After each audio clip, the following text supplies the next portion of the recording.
Hola amigos, ¿cómo estás? Estoy tratando de aprender español. Welcome ladies and gentlemen. This video is very long because it's a banger, absolutely banger. Lots of tips and tricks. I said tricks.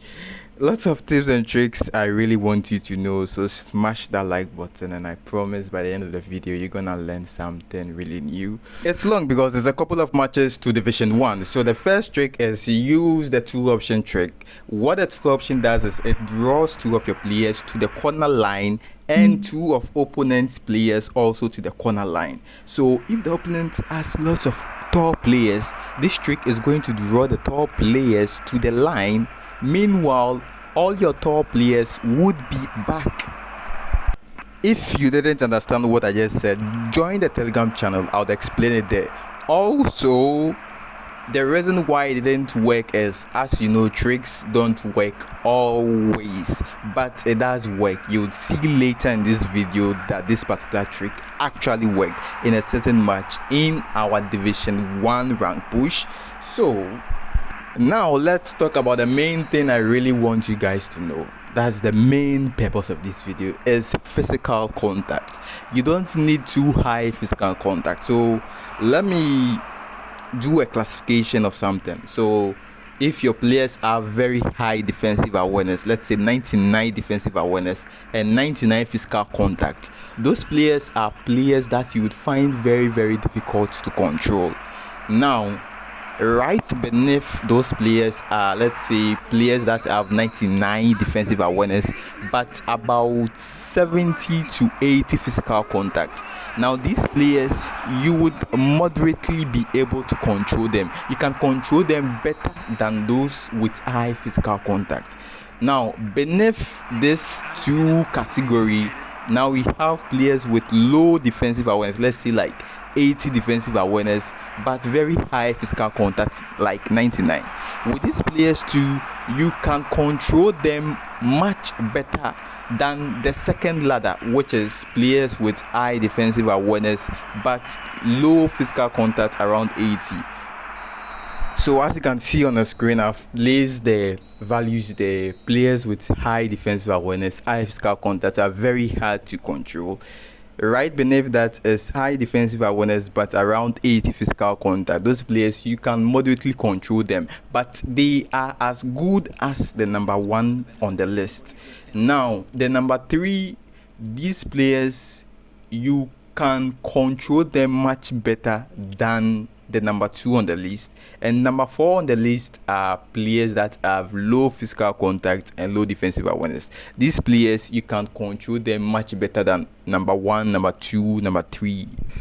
Now it's been a really long time since we made video. Right now I'm trying to be flexible in terms of how I'm uploading. Maybe sometimes we just upload lots of videos in a day, but right now I'm just moderately trying to upload videos more conservatively, because honestly eFootball can be active. I said active, I mean addictive. Yeah, it can be addictive. So once I reach Division 3 or Division 2, maybe the next time I'll play eFootball again would be next week or next 2 weeks. So yeah, let's continue with what I'm saying. Number one on the list, that's 99 and 99. I don't recommend that. What I recommend is number two, that is high defensive awareness, 99, and low physical contact. That is what I recommend. So when you see the players I'm using mainly as my CB and DMF, these are players that have very low physical contact. Kante, Alaba, Lisandro, and Perlo as DMF. These guys in the middle are holding my team, and I made a post inside a Telegram channel of which I usually drop lots of tricks there, so join. And someone asked, why did I say you should use these players with low physical contact? Because that is what actually works. Players with high physical contact, as I've told you, would be very hard to control. High defensive awareness, high physical contact. Your phone has to be very stable, very good internet connection, else you'd find it very difficult to control these players. That is why I recommend high defensive awareness but low physical contact. Okay, if you've understood what I just said, now let's talk about one trick that has been helping me in the past. That is the kickoff glitch. it works with formations that have left winger forward and AMF, like 4-1-2-3, 4-2-1-3, sometimes 4-4 can even work. Lots of formation works with this particular kickoff glitch, and right now I'm currently using Bellingham over there and it's working fantastic over there.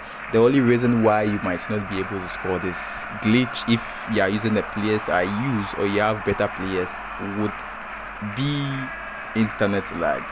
Other than that, this kickoff glitch, trust me, it's like if I play about 10 matches, maybe 6 out of those 10 matches I'm able to score a kickoff glitch. So it's something you have to master effectively.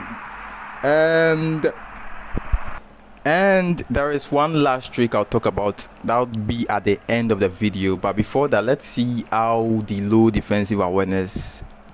high defensive awareness but low physical contact defenders actually work. Let's see how they do work, and if you are enjoying the video, just smash that like button. So yeah, let's proceed. Let's see how these players are working. I'm using Thuram as the right back because his physical contact isn't ideally what I want.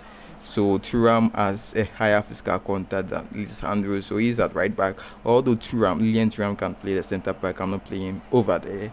And as you can see, Kante majestically winning the ball, very fantastic. Now the other reason why you should use low physical contact is it avoids extra touches.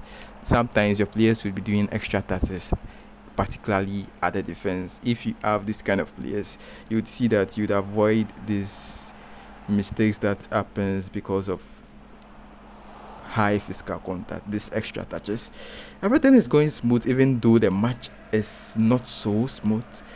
This match is very lagging, and the thing is, I'm even using 3G internet. Trust me guys, I'm using 3G internet. That's Airtel Tigo in my country, Ghana. 3G, and because of the players I'm using, I'm able to play fantastic.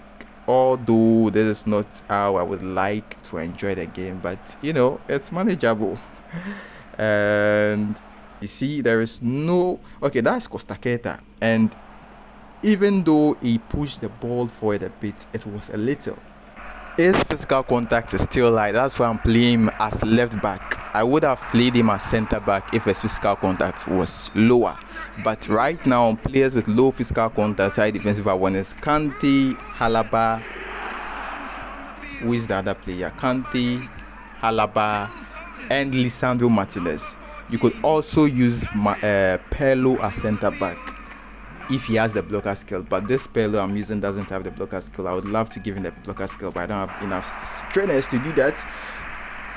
That's skill tokens, I mean. Okay, so let's talk about the corner trick. So with the corner trick, as you can see, this is what happens if you don't use the two options. Your players, everyone is standing there. You don't draw the opponent players to the corner line, so there is no particular trick.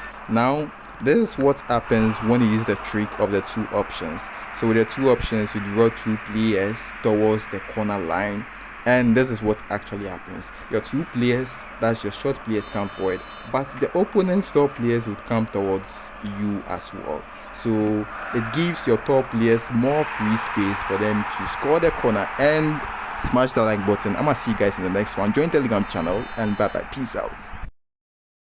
I've also seen lots of people watch the hand, but you guys are not subscribed. Subscribe, join the Telegram channel, like the video, share, and just comment anything. Maybe I'll upload tomorrow, I don't know, or probably next week. I'm trying to make the game less addictive as possible, but sometimes we have to upload lots of videos in a day. So yeah, I'm gonna see you in the next one.